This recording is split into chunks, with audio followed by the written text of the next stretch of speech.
नाज़रीन, drama serial तरक-ए-वफ़ा की आज की वीडियो बहुत दिलचस्प है, पूरी देखिएगा। चैनल को सब्सक्राइब नहीं किया तो सब्सक्राइब जरूर कर लीजिएगा। सिप्तैन को गुस्सा आ रहा था। अयाज की इतनी मचाल कि उसने अनम पर हाथ उठाया। अनम को लावारिस समझ रखा है क्या? सारे पैसे चुरा लिए। मुझे तो आधी चोर लगता है। अनम भी बेवकूफ थी जो उससे मोहब्बत कर बैठी। शादी कर ली। शायद अनिला भी ठीक ही कह रही थी। अयाज ठीक लड़का नहीं, उसका क्रिमिनल माइंड है। होता तो यह कि कुछ कमाकर अपनी बीवी को लाकर देता, उल्टा उसके अकाउंट से पैसे चुरा लिए। मरियम अनम के पास आती है। मरियम कहती है अयाज ने कुछ अच्छा नहीं किया। भला अपनी बीवी पर कौन हाथ उठाता है? अनिला कहती है उसका दिमाग खराब हो गया है। जब किसी को उसकी औकात से ज्यादा मिल जाए तो इसी तरह होता है। बड़ा रोका था सिप्ते को कि वो इस काबिल नहीं कि उसे महंगे महंगे गिफ्ट दिए जाएं। पहले तो उसका दिमाग खराब कर दिया। कुत्ता पागल हो जाए तो वो काटने को आता है। ये तो तुम जानती ही हो, ये भी तुम जानती होगी। शादी हो तो बराबर के लोगों में हो। साबित हो गया ना कि छोटे लोगों की सोच भी छोटी होती है। मरियम कहती आपी, स्टेटस छोटा बड़ा होने से कुछ नहीं होता, फर्क तो तरबियत से पड़ता है। अनिला कहती इस अनम को बड़ा समझाया, मगर इस पर तो अयाज की मोहब्बत का जुनून सवार था। धमकी देती थी अगर उससे शादी न हुई तो अपनी जान दे देगी। अब दे अपनी जान। अनम कहती है बस करें आप ही, मेरे बारे में तो आपकी जुबान से शोले ही उगलते हैं। अब तो शादी हो गई। संजीला कहती है सच कह रही है अनम। अब तो ये देखना है कि अयाज को सीधा कैसे करना है ताकि वो राह रास्त पर आ जाए। अनम कहती है मैं अब उससे कोई ताल्लुक नहीं रखूंगी, मैं नहीं जाऊंगी उसके पास, बस अब उसे निकाले मेरे घर से। नौशीन सब कुछ सुन रही थी। दिल ही दिल में कहती है मेरा जीना तो अब इस घर में और भी मुश्किल हो जाएगा। ये अयाज तो बिल्कुल ही निकम्मा निखट्टू है। अनम को धक्का देने की क्या जरूरत थी? मैं पहले ही यहाँ पर नौकरानी बनकर टाइम पास कर रही हूँ। अब तो ये अनम की बच्ची मेरा और भी जीना मुश्किल कर देगी। नौशीन अयाज को कॉल करती है। अयाज कहता है अभी मैं तो आपको कॉल करने ही वाला था, बताएं वहां क्या सूरत हाल है? अनम ने हंगामा तो नहीं खड़ा कर दिया। नौशीन कहती है अयाज के बच्चे यहाँ कुछ ठीक नहीं, तुमसे ढंग का कोई काम नहीं होता। पैसों की जरूरत थी तो अपनी बीवी से मांग सकते थे ना, चोरी करने की क्या जरूरत थी? अयाज को गुस्सा आता है। अच्छा तो तुम मुझे बताओगी कि चोरी करने की क्या जरूरत थी? तुम तो खुद बहुत बड़ी चोर हो, पता नहीं वहां किस पर धाक लगाकर बैठी हो। नौशीन कहती है बकवास बंद करो। अनम तुमसे अलग होने की बात कर रही है।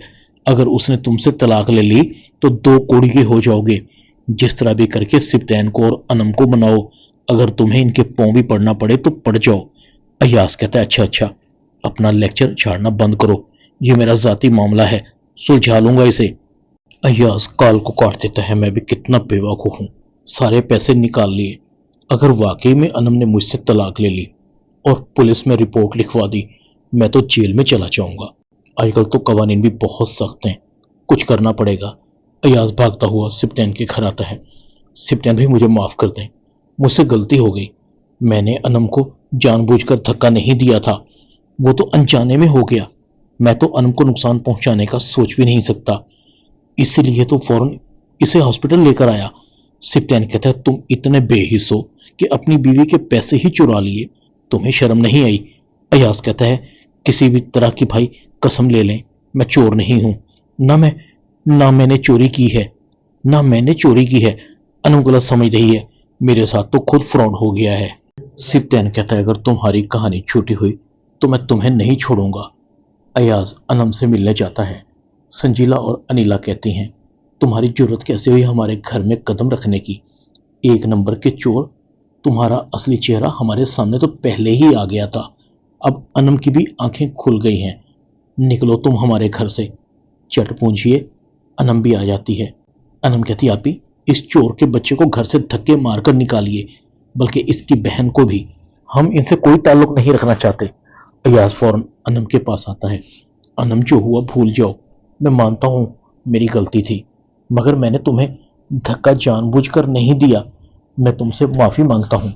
पैसों की बात है ना, किसी भी तरह करके मैं तुम्हारा नुकसान पूरा कर दूंगा, मगर मुझे छोड़ने की बातें ना करो, मैं तुम्हारे बगैर मर जाऊंगा। अनम कहती है मैं तुमसे कोई ताल्लुक नहीं रखना चाहती, बस तुम निकल जाओ मेरे घर से। अनम की नजर नौशीन पर पड़ती है। तुम खड़ी यहां क्या मुंह देख रही हो? یہ تمہارے باپ کا گھر نہیں، تم بھی نکلو اس گھر سے۔ ایاز جانے لگتا ہے۔ انم کہتی ہے رکو، تم اکیلے کہاں جا رہے ہو؟ اپنی اس بہن کو بھی لے کر جاؤ یہاں سے۔ نوشین فوراً انم کے سامنے ہاتھ جوڑتی ہے۔ میں کہاں جاؤں گی؟ میرا کیا قصور ہے؟ انم کہتی ہے تم بہت بڑی ڈھونگی عورت ہو، تم بہن بھائیوں کی اصلیت میرے سامنے کھل کر آ گئی ہے۔ نوشین انیلا کی منتیں کرتی ہے آپی، آپ تو مجھے جانتی ہیں، میرا اس میں کوئی قصور نہیں، بلکہ آپ انم کو روکیں، مجھے گھر سے مت نکالیں، میں اکیلی اپنے گھر میں نہیں رہ سکتی، وہاں مجھے ڈر لگتا ہے۔ سنجیلا دل ہی دل میں کہتی ہے بھائی تو بھائی، بہن بھی بڑی مکار ہے، توبہ ہے۔ مریم بھی بڑی پریشان تھی۔ مریم سپتین کو کہتی ہے ہمت ہے جو اپنی بہنوں کے لیے اتنا کچھ کرتے ہو۔ سپتین مریم کو کہتا ہے تمہارا شکریہ ادا کرنا ہے کہ تم آپی کی کڑوی کسیلی باتوں کو برداشت کر لیتی ہو، مجھے تمہارے صبر کی بھی داد دینی پڑے گی۔ دراصل آپی کچھ چڑچڑی سی ہو گئی ہیں، پتہ نہیں کیوں، انہیں عدم تحفظ کا احساس سا ہونے لگا ہے۔ مریم کہتی ہے سپتین آپ کو نہیں لگتا کہ تنہائی انسان کو چڑچڑا بنا دیتی ہے؟ عمر بھی بڑھ رہی ہے اور عمر کے اس حصے میں پہنچ کر انسان کو کسی نہ کسی ساتھی کی ضرورت ہوتی ہے۔ سپتین کہتا ہے بات تو تمہاری بالکل ٹھیک ہے، مگر آپی شادی کا نام نہیں لیتی، وہ ہم سے دور نہیں جانا چاہتی، ہم سے دل و جان سے محبت کرتی ہیں، انہوں نے ہمیں ماں بن کر پالا ہے۔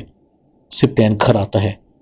انیلا کہتی ہے کیا سوچا تم نے انم کے بارے میں سپتے؟ سپتین کہتا ہے ایاز کی ریپوٹیشن اچھی نہیں، آج تو اس نے معمولی سے پیسوں کے لیے انم کو مارا ہے، کل کچھ بھی کر سکتا ہے، ایسے لوگوں سے اچھائی کی توقع نہیں، ایاز کو ایک بار پولیس کے حوالے کر دینا چاہیے۔ سنجیلا کہتی ہے نہیں بھائی نہیں، اس طرح تو بالکل بات کھل جائے گی، تمہاری بہنوں کی عزت کیا رہ جائے گی، اور پھر تمہارا بھی تو مقام ہے، ویسے بھی بھائی بہنوں کی عزتوں کے رازدار ہوتے ہیں، جب لوگوں کو پتہ لگے گا کہ انم طلاق لے کر گھر بیٹھ گئی ہے تو لوگ ہمارے بارے میں کیا سوچیں گے؟ ایک کی شادی نہیں ہوئی، دوسری طلاق لے کر گھر بیٹھ گئی، اور تیسری ویسے ہی تمہارے ساتھ رہ رہی ہے۔ سپتے تھوڑا انتظار کرو، ہو سکتا ہے ایاز سدھر جائے، طلاق تو مسئلے کا حل نہیں ہے نا۔ سپتین کہتا ہے آپی کیا میں انم کو ایسے ہی اس کے رحم و کرم پر چھوڑ دوں؟ سنجیلا کہتی ہے ابھی تھوڑا صبر کرو۔ دوسری طرف ایاز بہت پریشان ہے، بار بار انم کو کال کرتا ہے۔ انم کہتی ہے کیوں مجھے بار بار کال کر رہے ہو؟ میں نے کہا نا کہ میں تم سے کوئی تعلق نہیں رکھنا چاہتی، مجھے صرف تم سے طلاق چاہیے اور کچھ نہیں۔ ایاز کہتا ہے پلیز انم ایسی باتیں مت کرو، میں تمہارے بغیر مر جاؤں گا۔ انم کہتی ہے مرتے ہو تو مر جاؤ۔ ڈرامہ ترک وفا میں اتنا ہی۔ چینل کو سبسکرائب کر دیں، شکریہ۔